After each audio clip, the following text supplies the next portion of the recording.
Mga kwento ng lagim.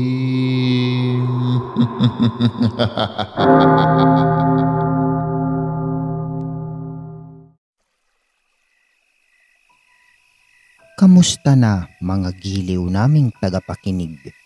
Maaari po kayong mag-send sa amin ng mga kwentong katatakutan at pwede po kayong mag-like at mag-comment kung nasang lugar po kayo para ma-shoutout po namin kayo sa susunod naming kwento. Maraming salamat mga giliw naming tagapakinig. Don't forget to like and subscribe our channel para palagi po kayong updated sa mga kwentong katatakutan. Pagdating sa bahay, ay kinausap ni Lolo Berting ang apo. Umiiyak ang dalagita. Masama ang loob sa nangyari sa singsing. Baka raw magalit si Gabriel. Sinakya na lang na matanda ang damdamin ng apo at sinabing kung talagang mahal siya nito ay hindi nito ikagagalit ang pagiging bato ng singsing. Natigilan si Samia. Naisip niyang may punto ang kanyang lolo. Madalas ay nakikita ni Lolo Berting si Samia na tila may kinakausap kahit wala naman siyang nakikita. Kapag alam nito na palapit siya, ay biglang tumitigil sa pagsasalita. Sabi ng ibang tao, baka raw nabaliw mula nang makarating sa palasyo ng mga engkanto. Pero ayon mismo kay Lolo Berting, bukod sa pagsasalita nito ng mag-isa, ay normal naman daw lahat ang kilos nito. Basta lagi niyang naririnig ang pangalang Gabriel na binabanggit nito. Nagpatuloy ang mga kakathang pagsasalita at pagkilos ni Samia na tila in love na in love. Minsan ay malungkot, madalas ay masaya. Hindi na alam ni Lolo Berting ang gagawin. Hindi rin makayang gamutin ng albularyo ang dalagita. Ipinagdarasal na lang niya ito. Matuling lumipas ang 3 taon na ganun ang sitwasyon nila. 18 na si Samia. Ang matanda ay mahina na dahil sa sakit. Binilinan niya ang apo na alagaan at ingatan ng sarili dahil malapit na siyang mawala sa mundo, ani ni Samia. Huwag siyang alalahanin dahil susundin niya ang bili nito. Niyakap niya ang kanyang Lolo Berting ng buong pagmamahal sa kabila ng pagkahumaling ni Samia sa engkantong hindi nakikita ng kanyang lolo, ay hindi naman niya kinalimutan na maging mabuting apo rito. Hanggang sa huli nitong hininga, dumating na ang araw na pinakahihintay ng engkantong si Gabriel. Noon ay hindi niya kinuha si Samia hanggat buhay pa ang lolo nito, dahil batid niya na si Samia lang ang tanging kasama nito sa buhay at alam niyang mahal na mahal din ito ni Samia.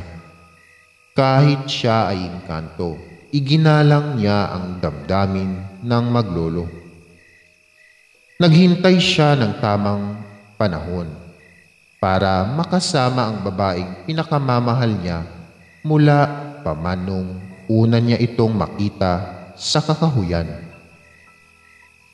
Si Samia naman, ngayong nasa kabilang buhay na ang kanyang Lolo Berting, ay buong puso na siyang sumama kay Gabriel ang kanyang pag-ibig. Ngunit ganoon na lang ang pagkabigla ni Samia. Nang pagbalik nila sa palasyo, ay ibang-iba na ito sa una niyang pagpunta roon. Ang lugar ay tila abandonado. Halos mga patay na halaman ang nakapalibot at makulimlim ang paligid na tila nagbabadyang bumuhos ang malakas na ulan. Ang higit niyang ikinagulat, pagtingin niya kay Gabriel ay iba na rin ang anyo nito. Naging isang tikbalang. Muntik nang mapasigaw si Samya, pero nakontrol niya ang sarili dahil nangibabaw sa kanya ang pagmamahal sa binatang engkanto. Tinanong niya kung anong nangyari. Bakit nagkaganito? Inamin ni Gabriel na iyon ang tunay niyang anyo. Ipinaliwanag din niya ang ibinigay niyang singsing kay Samya ang susi ng kanilang lagusan. Ipinagkatiwala niya ito sa dalaga upang muli itong makabalik sa kanilang palasyo sa takdang panahon. Proteksyon din iyon ng dalaga laban sa mga itim na engkanto. Nang dalhin sa albularyo ang singsing at maging bato, ay naging hudyat iyon para mapasok ng kaaway ang kanilang kaharian na halos ikaubos nila at ikamatay ng kanilang lugar.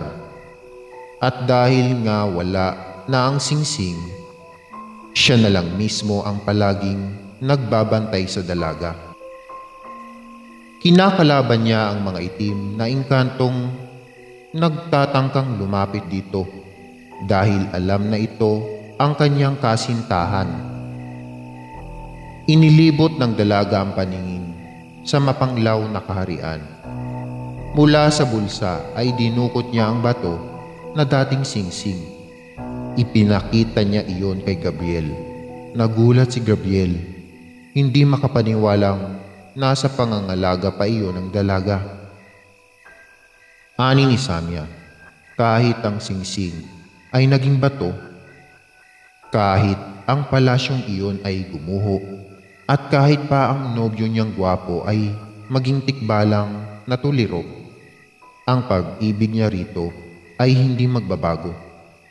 Kung ano ang damdamin niya rito, 3 taon na nakalipas, ay iyon pa rin ang damdamin niya rito ngayong at hanggang sa wakas. Walang masabi si Gabriel. Hindi siya nagkamali ng babaeng inibig ito. Man ay iba sa kanyang uri. Niyakap niya ito ng mahigpit at hinagkan sa labi. Habang magkalapat ang kanilang mga labi, ang bato ay unti-unting bumalik sa pagiging singsing nito at ang paligid ay unti-unting nagliliwanag. Nagkaroon ng buhay at kulay, kaya sa muli nilang pagdilat, ganoon na lang ang kanilang tuwa. Sinabi ni Gabriel na matutuwa ang kanyang mga kalahi sa nangyari.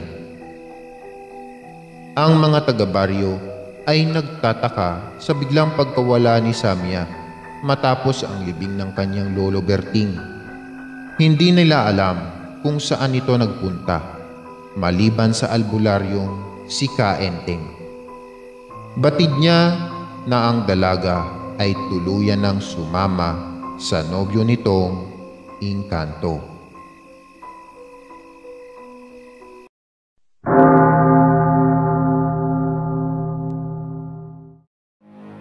Maraming salamat mga giliw naming tagapakinig. Huwag po nating kalimutan mag-subscribe at mag-like ng ating channel para sa mga kwento ng lagi.